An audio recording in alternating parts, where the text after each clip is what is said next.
a bid if they can knock off UCONN as we start the second 10-minute overtime period. Golden Goal wins it.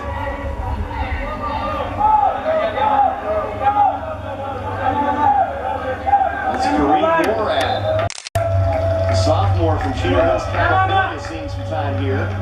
UConn in the white, South Florida in the green.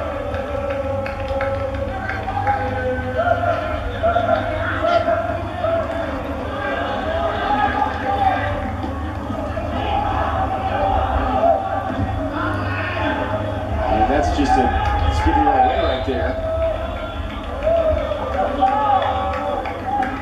Ossini.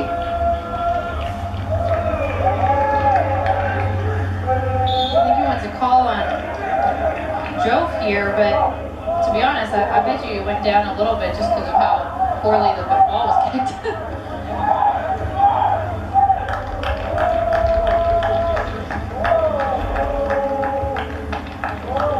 He's got a good chance here.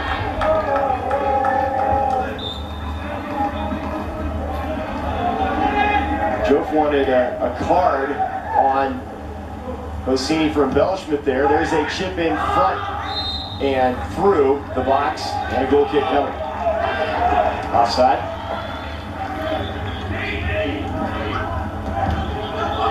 Klanic has been very active, physical on defense for South Florida. Here's O'Neal getting back defensively.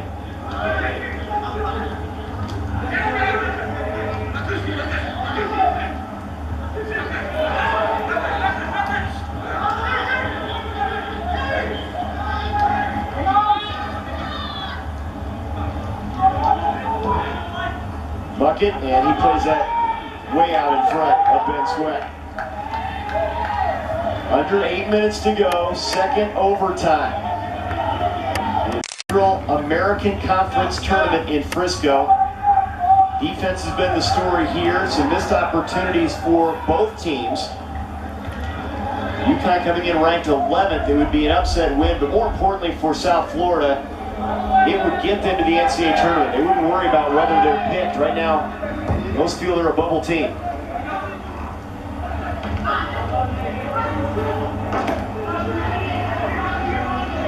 Both teams appear stagnant here in the second OT. Yeah, it's just, there's no real change of speed, no sense of urgency from either team, and I'm quite surprised from South Florida. You would think they would want a little bit more, but when they do have a change of speed, I've seen Melosi change his speed a lot along the back line. They're not finding them. They're not looking up. They're not playing the ball quick enough to really be dangerous.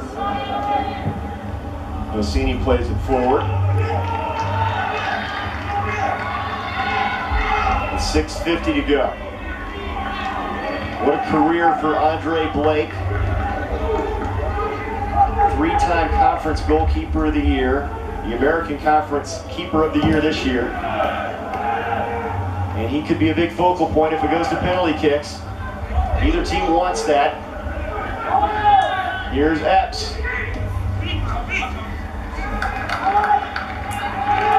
And a throw in for the Bulls.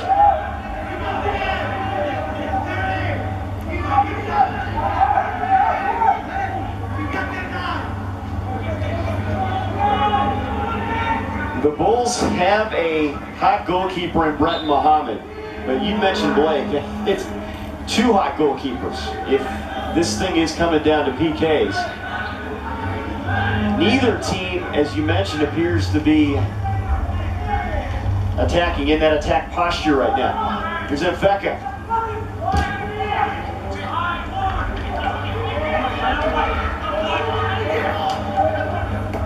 Joe.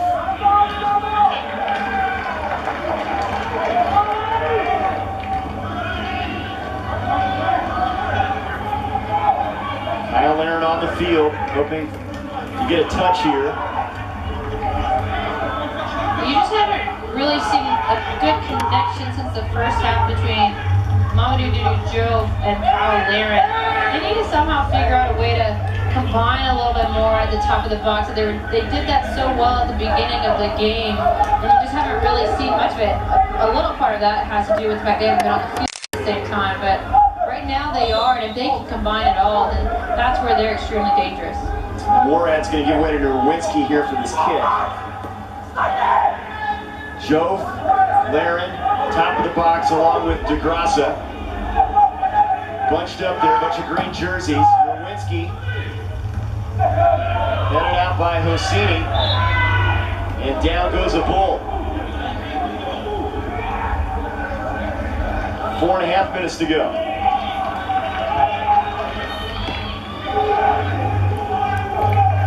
Fouls on UConn, 12 now on South Florida.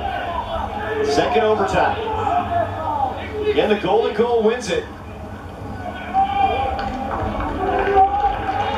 High drama, potentially, here with just over 4 minutes to go. Well, I hope that one team does decide to attack a little bit more than the other. It just seems like they're complacent, and they're going to depend on their goalkeepers to come through in the penalty kicks. Here's Zuniga.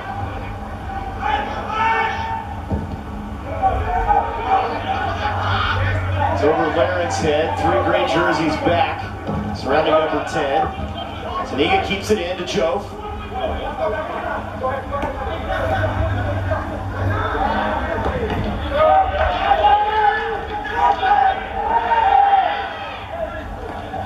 Collision they play on here with 3.5 minutes to go. Second overtime.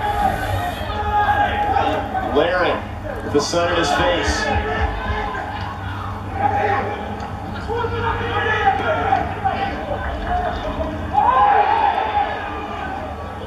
Ochive with a high kick there. Here come the Bulls. Melosi, nice move. Pass Ochive. Melosi knocked down. A foul on Fochive outside the box. The first opportunity here to do something. Another nice move from Melosi, and Fochive didn't really have much of an option, and that's definitely a foul. And it's in a very tough position for the Connecticut defense. Spotlight on Andre Blake now. Window and Fecca over the ball as we near the 2.5 minute mark, second overtime.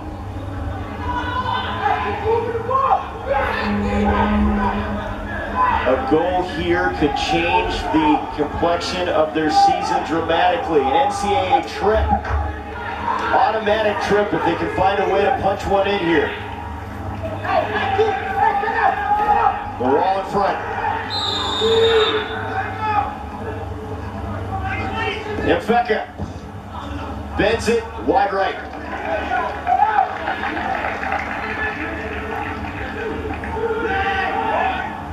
Well, that's the guy you want to take that.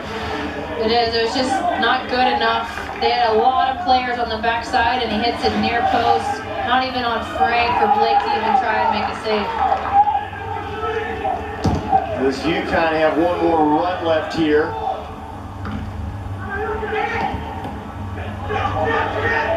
Campbell gets back.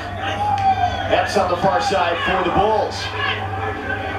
Epps in space. Mfeka in the box, but it's cleared out.